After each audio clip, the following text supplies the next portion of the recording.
আচ্ছা, আজকে আমরা একটা গুরুত্বপূর্ণ বিষয় নিয়ে আলোচনা করব। সেটা হলো রব, মানে ইলাহ। আল্লাহ যে আমাদের রব। তো সেই ক্ষেত্রে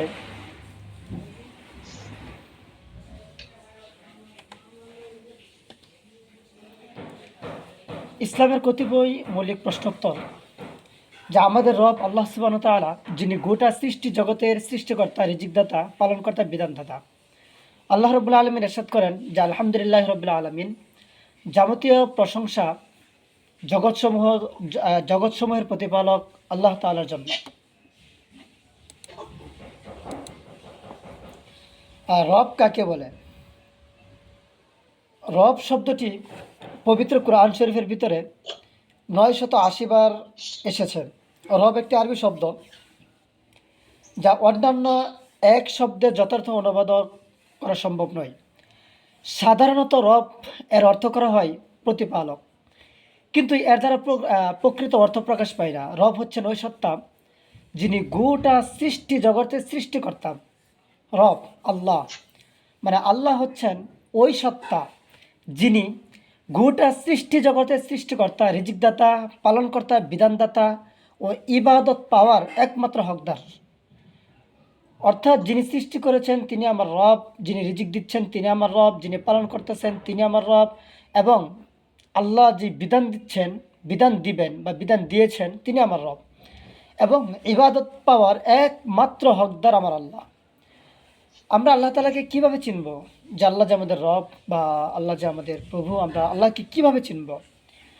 রবের নিদর্শন যেমন রাত, দিন, সূর্য, চন্দ্র, পাহাড়, সাগর, ঝর্ণা, নদী এবং ভূমণ্ডল ও নভোমণ্ডল এবং এতদূরের মাঝে যা কিছু আছে সেগুলোর প্রতি দৃষ্টিপাত করে আমরা তার অস্তিত্ব উপলব্ধ করতে পারি।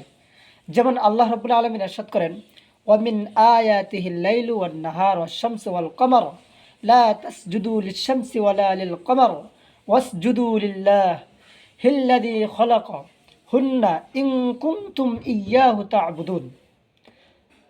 আল্লাহ বলেন, তার নিদর্শনগুলোর মধ্যে হলো রাত, দিন, সূর্য আর চন্দ্র। সূর্যকে সেজদা করো না, চন্দ্রকেও করো না, সেজদা করো আল্লাহকে যিনি এগুলোকে সৃষ্টি করেছেন, যদি সত্যিকারভাবে তোমরা একমাত্র তার ইবাদত করতে চাও। আল্লাহ রাব্বুল আলামিন সূরাতুল আরাফের 54 নম্বরে আল্লাহ রাব্বুল আলামিন বলেন যে তোমাদের প্রতিপালক আল্লাহ, যিনি 6 দিনে আকাশ মণ্ডলী ও পৃথিবী সৃষ্টি করেছেন, অতঃপর আরশে আজিমে সমুন্নত হয়েছেন। এখানে একটি লক্ষণীয় বিষয় হচ্ছে যে অনেক সময় আমরা প্রশ্ন করে থাকি বা আমাদেরকে প্রশ্ন করা হয় যে আল্লাহ কোথায় আছেন। অনেকে মনে করে যে আল্লাহ তাআলা মানুষের সাথে একাকার হয়ে গেছেন, মিশে গেছেন বা ইত্যাদি ইত্যাদি। আসলেও আল্লাহ রাব্বুল আলামিন কোথায় আছেন সেটা আল্লাহ রাব্বুল আলামিন নিজেই বলতেছেন যে আমি 6 দিনে আকাশমণ্ডল সৃষ্টি করেছি এবং আরশে আজিমে সমুন্নত হয়েছেন। অর্থাৎ ফি সিত্তাতিন আইয়ামিন থুম্মা ইস্তাওয়া আল আরশ ইউগশিল লাইলি ওয়ান নাহার ইয়াতলুবুহু হাসিসান ওয়াশ-শামস। আচ্ছা, দিনকে তিনি রাতের পর্দা দিয়ে ঢেকে দেন, তারা একে অন্যকে দ্রুত গতিতে অনুসরণ করেন, এবং সূর্য, চন্দ্র, তারকারাজি তারই অনুগত। জেনে রাখো, সৃষ্টি যার, সৃষ্টি তার, হুকুমও চলবে তার। বরকতময় আল্লাহ তাআলা পুরা বিশ্বজগতের প্রতিপালক। এই যে দেখেন, স্পষ্ট বলতেছেন আমাদের রব কোথায় আছেন।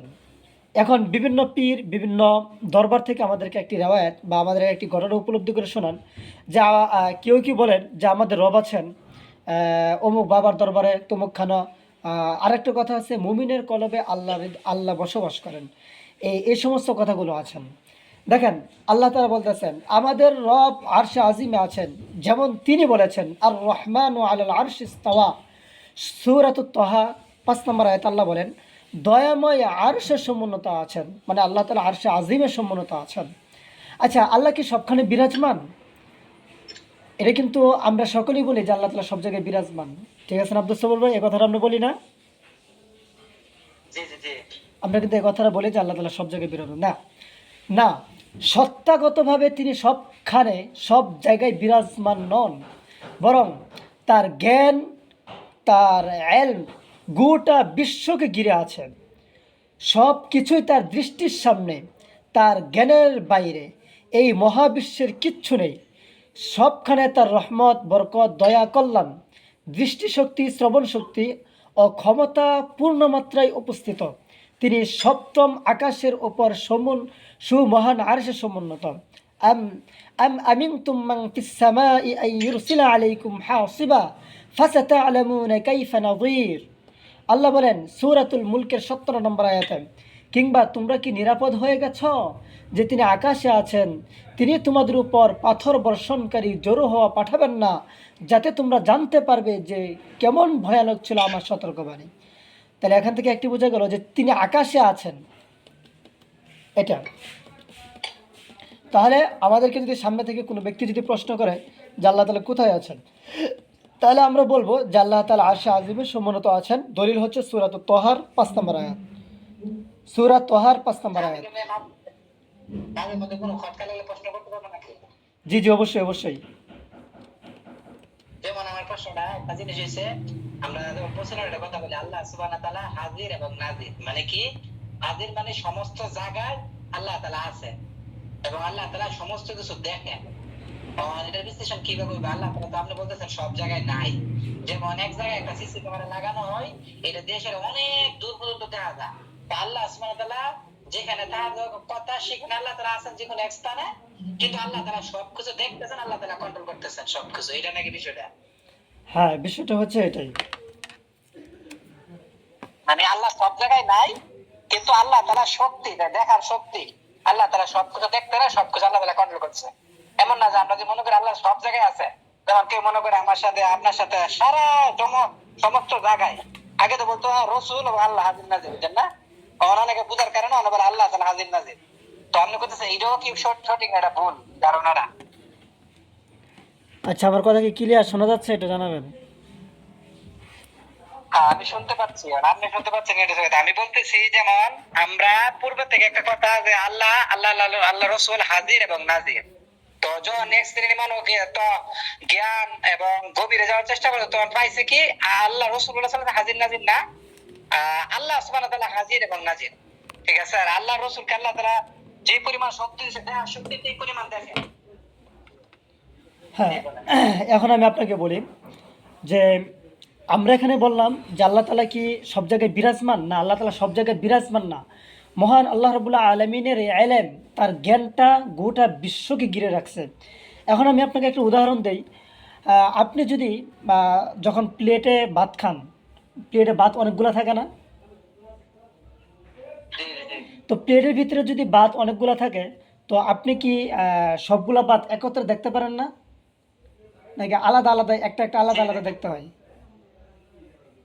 না, না, সবগুলা দেখতে পারি। সব জায়গায় একসাথে দেখতে পারেন। আল্লাহ তাআলা আরশে আজিমের সম্মানিত আছেন। গোটা পৃথিবী, গোটা ভূমণ্ডল, এই মণ্ডল, গোটা পৃথিবীকে আল্লাহ তাআলা চোখের সামনে রাখছেন। আল্লাহ তাআলা সব দেখতে পারেন। আল্লাহ তাআলার ইলম সব জায়গায় বিরাজমান আছেন। তো আপনার কথা আমি বলতেছি, ঠিক আছে, পৃথিবীটা তো ছোট না, বিশাল বড়, কিন্তু আল্লাহ সুবহানাহু ওয়া তাআলার জন্য পৃথিবীটা ছোট হয়, মানে আল্লাহ তাআলা স্রষ্টা হিসাবে। তো আপনি বলতেছেন আল্লাহ সুবহানাহু ওয়া তাআলা সমস্ত জায়গায় নাই, কিন্তু আল্লাহ সুবহানাহু ওয়া তাআলা সমস্ত কিছু দেখেন এবং সমস্ত কিছু আল্লাহ তাআলা আয়ত্তের ভিতরে। এটা হচ্ছে কথা নাকি? হ্যাঁ হ্যাঁ, এটাই কথা। মানে সব জায়গায় আছে, এটা আপনি ভুল তো এতদিন বুঝতে আইছি, শুনে আইছি। হ্যাঁ, এটা ভুল। আমি তো আপনাকে আয়াত মানে, আচ্ছা আমি আরেকটা আয়াত বলি। আল্লাহুল্লাযী রাফা'আস সামাওয়াতি বিগাইরি নামাতিন তারাওনাহা সুম্মা ইসতাওয়া আল আরশ ওয়াসাখারাশ শামসা ওয়াল কমারা কুল্লুন ইয়াজরি লিআজলিন মুসাম্মা। আল্লাহ স্তম্ভ সার আকাশ মণ্ডলীকে ঊর্ধ্বে তুলে রেখেছেন, যা তোমরা দেখেছ। অতঃপর তিনি আরশে সমুন্নত হয়েছেন। তিনি সূর্য ও চন্দ্রকে নিয়মের বন্ধনে বশীভূত রেখেছেন। প্রত্যেকেই নির্দিষ্ট সময়ের জন্য গতিশীল আছেন। যাবতীয় বিষয় তিনি নিয়ন্ত্রণ করেন। তিনি নিদর্শনসমূহ বিশদভাবে বর্ণনা করেন, যাতে তোমরা তোমাদের প্রতিপালকের সঙ্গে সাক্ষাতের ব্যাপারে দৃঢ় বিশ্বাসী হতে পারো। তারপরে দেখেন আরেকটা হাদিস বলি।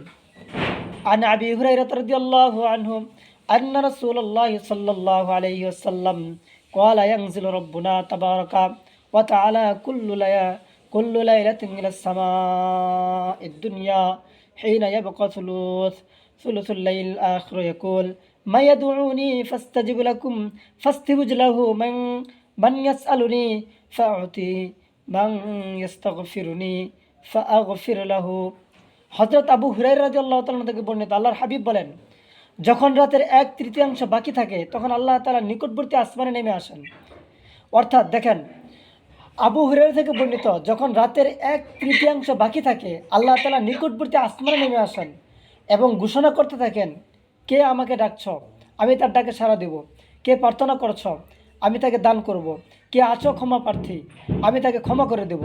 তাহলে বোঝা গেল যে আল্লাহ তাআলা কোথাও এক জায়গায় আছেন, যেই কারণে আল্লাহ তাআলা অর্থাৎ শেষের আসমানে নেমে আসছেন, মানে নিকটবর্তী আসমানে নেমে আসছেন। তার মানে বোঝা গেল আল্লাহ তাআলা আরশে আজিমের সমন্বিত আছেন, নাহলে হাদিস দ্বারা এটা প্রমাণিত হতো না। আচ্ছা, তারপর দেখি। আচ্ছা, এই আয়াতের আরেকটি ক্রিয়াবাচক শব্দ হচ্ছে ইস্তাওয়া, অর্থাৎ আরশের উপর ওঠা। ইমাম মালিককে এই গুণ সম্পর্কে জিজ্ঞাসা করা হলে তিনি বলেন, ইস্তাওয়া এর অর্থ জানা আছে, তবে তার ধরন কাইফিয়ত জানা নেই। এর প্রতি ঈমান বিশ্বাস রাখা ওয়াজিব, এর ধরন সম্পর্কে জিজ্ঞাসা করা বেদাত। বুঝছেন আব্দুল সবুর ভাই? ওইটাই লাস্টে আমরা যেটা সিদ্ধান্ত, মানে যেটা বলছি এটাই। যে আপনি এটাই আসলে আলোচনা করলে বিবেচনা হয় যে এই কথা, এই যেমন বর্তমানে একটা জিনিস ক্লিয়ার, আসলে যেমন আমরা অধিকাংশ আলেমই কিন্তু বলে যে কি আল্লাহ সুবহানাহু ওয়া তাআলা চতুর্থ আসমানে আসেন তাহাজ্জুদের সময়, ঠিক না?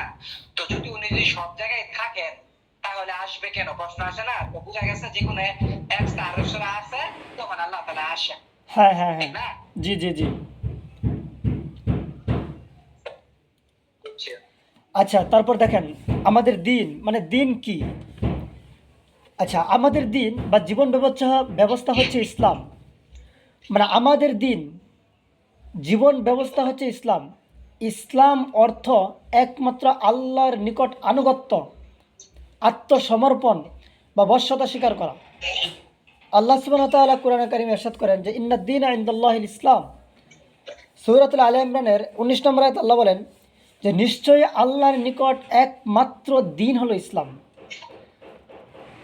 তারপরে দেখেন সূরা আলে ইমরানের 85 নম্বর আয়াতে আল্লাহ বলেন ওয়ামাই ইয়াবতাগি গায়রাল ইসলাম দীনা ফালা ইউকবালু মিনহু ওয়া হুয়া ফিল আখিরাতি মিনাল খাসিরিন। আর যে ব্যক্তি ইসলাম ব্যতীত অন্য কোনো দিন পন্থা গ্রহণ করতে চাইবে কখনো তার সেই দিন কবুল করা হবে না, এবং আখিরাতে সে ব্যক্তি ক্ষতিগ্রস্তদের অন্তর্ভুক্ত হবে। সূরাতুল আলে ইমরানের 85 নম্বর আয়াতে আমি আবার বলছি, আর যে ব্যক্তি ইসলাম ব্যতীত অন্য কোনো দিন গ্রহণ করতে চাইবে, অন্য কোনো মত গ্রহণ করতে চাইবে, গণতন্ত্র, সমাজতন্ত্র, জাতীয়তাবাদ, ধর্মনিরপেক্ষতাবাদ, এই যত দল মত গ্রহণ করতে চাইবে ইসলাম ব্যতীত, তা কখনোই গ্রহণযোগ্য হবে না এবং সেই দিন কখনো কবুল করা হবে না, এবং আখিরাতে সেই ব্যক্তি ক্ষতিগ্রস্তদের অন্তর্ভুক্ত হবে। সূরাতুল আলে ইমরানের 25 নম্বর আয়াত। আবার দেখেন আল ইয়াউমা আকমালতু লাকুম দীনাকুম। আল্লাহ রাব্বুল আলামিন সূরাতুল মাইদার 3 নম্বর আয়াতে বলেন যে আজ আমি তোমাদের জন্য তোমাদের দিনকে পূর্ণাঙ্গ করে দিলাম, তোমাদের প্রতি আমার নিয়ামত পূর্ণ করে দিলাম এবং ইসলামকে তোমাদের দিন হিসাবে কবুল করে নিলাম। তাহলে মানে দিন আমাদের জীবন ব্যবস্থা, আমাদের পারিবারিক ব্যবস্থা, যাবতীয় যাহা কিছু আছে সব কিছুই মাধ্যমে, মানে দিন, সব কিছু একটা দিন। আচ্ছা আসেন, নবী মুহাম্মদ রাসূলুল্লাহ সাল্লাল্লাহু আলাইহি সাল্লাম তিনি সর্বশেষ রাসূল। তারপরে আর কেউ নতুন নবী আসবে না। যদি কেউ দাবি করে তাহলে সে মিথ্যাবাদী। যেমন গোলাম আহমদ কাদিয়ানি, সে স্পষ্ট মিথ্যা নবী, প্রতারক, ভণ্ড এবং কাফের, কাজ্জাব। তো তার সুন্নাহ ব্যতীত কোনো ইবাদত গ্রহণযোগ্য নয়। এখান থেকে আরেকটা বিষয় নিয়ম, যেই ইবাদতের ভিতরে সুন্নাহ থাকবে আর যে ইবাদতের ভিতরে বেদাত থাকবে না, সেই আমলকেই বলা হয় আমল সালেহ, নেক আমল। আমি আবার বলছি, সুন্নাহ যুক্ত এবং বেদাত মুক্ত আমলকেই নেক আমল বলা হয়। সুন্নাহ যুক্ত এবং বেদাত মুক্ত আমলকে নেক আমল বলা হয়। এখন আপনি একটা জিনিস দেখবেন যে একটা জিনিস আপনি পালন করতেছেন, অথচ রাসূল করে নাই, সাহাবীরা করে নাই, তাবিঈ করে নাই, তাবিঈ করে নাই, আইম্মা মুজতাহিদিন করে নাই, সালফে সালিন কেউই করে নাই, অথচ আমরা মিথ্যা বানোয়াট একটা আমল তৈরি করতেছি। আল্লাহ মাফ করুন। অবশ্যই মোহাম্মদ রাসূলুল্লাহ সাল্লাল্লাহু আলাইহি সাল্লামের হাদিস থাকা লাগবে, অথবা সাহাবায়ে কেরামদের হাদিস থাকা লাগবে, মানে কাহারও না কাহারও একটা উক্তি থাকা লাগবে, এবং উক্তিরা কতটুকু শরীয়ত সম্মত গ্রহণযোগ্য এটাও আমাদের লক্ষণীয় বিষয়।